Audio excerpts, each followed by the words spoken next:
Science and technology کے advancement کے ساتھ ساتھ جہاں بہت ساری سہولیات بڑھتی گئیں، آپس کے ڈسٹینسز کم ہو گئے اور لائف آسان ہو گئی اور کمیونٹی میں انٹریکشن بڑھ گیا، اس کے ساتھ ساتھ ڈویژن آف لیبر انٹروڈیوس ہوئی، اسپیشلائز لیبر ہو گئی اور انٹرڈیپینڈنس بہت حد تک بڑھ گیا.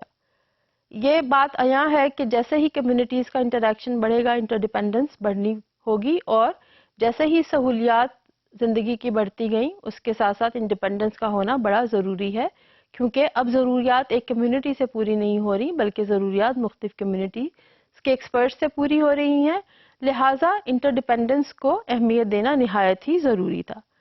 The power and efficiency of science and technology rests upon the principle of division of labor.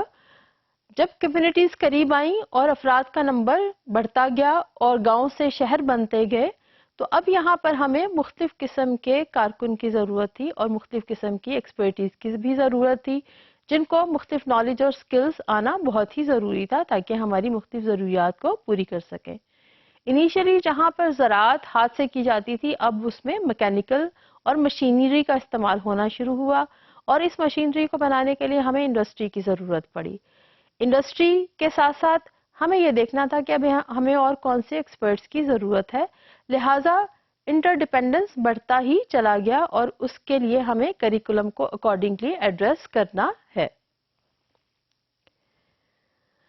Scientific discovery basically it is correlated with the fact and it is accelerated by isolating the minute differences and then exploring that.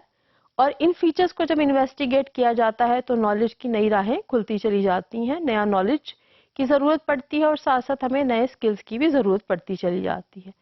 Generally سیاست کے بارے میں کہا جاتا ہے کہ سیاست divide and role کا طریقہ ہے.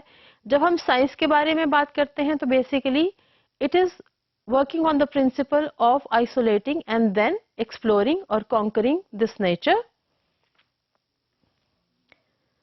Once isolation was happened and the knowledge was broken down into different pieces, for example, science was divided into biology, physics and chemistry, and then further biology was divided into botany and zoology. So the knowledge was created. New skills were required for the teachers and new knowledge was to be taught in the school.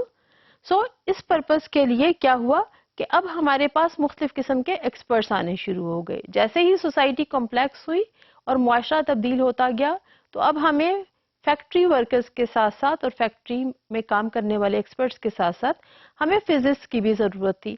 اب physicist صرف physicist ہی نہیں ہے بلکہ ہمارے پاس electrical, mechanical اور nuclear physicist ہیں جو اپنے ہی میدان میں خاص کام سر انجام دیتے ہیں. جنرلی یہ تمام باتیں عام طور پر نہیں پتہ ہوتی کسی بھی کمیونٹی میں، اور ان پیرنٹس کو تو خاص طور پر پتہ نہیں ہوتی جن کے بچے آپ کے اسکول میں آتے ہیں. لہٰذا اس نالج کو کسی نہ کسی طور پر اسکول کے کریکولم کے ذریعے ہی امپارٹ کیا جا سکتا ہے. Division of labour, further specialisation science کی طرح انڈسٹری میں بھی آتی گئی اور انڈسٹری بنی اور دوسرے پروفیشنز میں بھی ہمارے پاس ڈویژن آف لیبر ہے اور وہ مائنیوٹلی ڈیوائیڈڈ ہے. سسٹم جو فیکٹری میں شروع کیا گیا ضروری تھا کہ اب وہاں پر کوآرڈینیشن اور کولیبوریشن ہو. سو اسپیشلائز نالج اور اسکلز کے ساتھ ساتھ اب ہمارے فیکٹری اونرز اور انڈسٹریز اکٹھے ہوئے اور ساتھ ساتھ ہم نے ڈیسائیڈ کیا کہ اب ہم نے بزنس بیوروکریٹس کے ساتھ مل کے یہ ڈیسائیڈ کرنا ہے کہ ہم نے کہاں پر کس چیز کی کس طرح سے ترسیل کرنی ہے اور ہم نے ایک پروڈکٹ بنا لی. لہٰذا انٹرڈیپینڈنس بڑھ گئی. اگر آپ نے سامان کی ترسیل کرنی ہے تو کس طرح سے کرنی ہے اور کس وقت پر کی جائے گی اور آپ کو کس کس قسم کے سامان کی ضرورت ہے. آپ کو میڈیسن میں ضرورت ہے، آپ کو کتابوں کی ضرورت ہے، آپ کو لائف سیونگ ڈرگس کی ضرورت ہے. تو بالکل اسی طرح سے ڈفرینٹ پروفیشنز بنتے چلے گئے اور ہر پروفیشن کے لیے ضروری تھا کہ اب اسپیسیفائڈ نالج بھی موجود ہو اور پرٹیکولر اسکلز بھی پڑھائے جائیں. ڈویژن آف لیبر انڈسٹری کے ساتھ ساتھ مختلف پروفیشنز میں بھی آتی گئی. اب آپ کے پاس ایک جنرل پریکٹیشنر میڈیسن میں نہیں ہے بلکہ آپ کے پاس ایکسپرٹس ہیں، those who deal in different kind of diseases like heart experts ہیں، آپ کے پاس کڈنیز کے ایکسپرٹس ہیں، آپ کے پاس لنگس کے ایکسپرٹس ہیں، تو یہ اسپیشلائزیشنس بڑھتی چلی گئیں. بالکل اسی طرح سے لیگل پروفیشن میں بھی اب وکلاء کو صرف ایک قسم کے وکلاء سے نہیں بیان کیا جا سکتا. ہمارے پاس کرمنل لائرس ہیں، آپ کے پاس کارپوریٹ لائرس ہیں، اور ہمارے پاس سول لائرس ہیں. سو division of labor and further division of labor and knowledge was required, and the same is to be imparted through the curriculum in any school. اگر ہم education پہ نظر ڈالیں تو ٹیچنگ پروفیشن میں بھی بالکل اسی طرح سے ڈویژن آ گئی. آپ کے پاس ہیڈ ٹیچرز اور ایڈمنسٹریٹرز ہیں جن کی اسپیسیفک رسپانسبلٹیز ہیں، اور ٹیچرز میں بھی سبجیکٹ اسپیشلائزیشن کا انٹروڈکشن ہو گیا.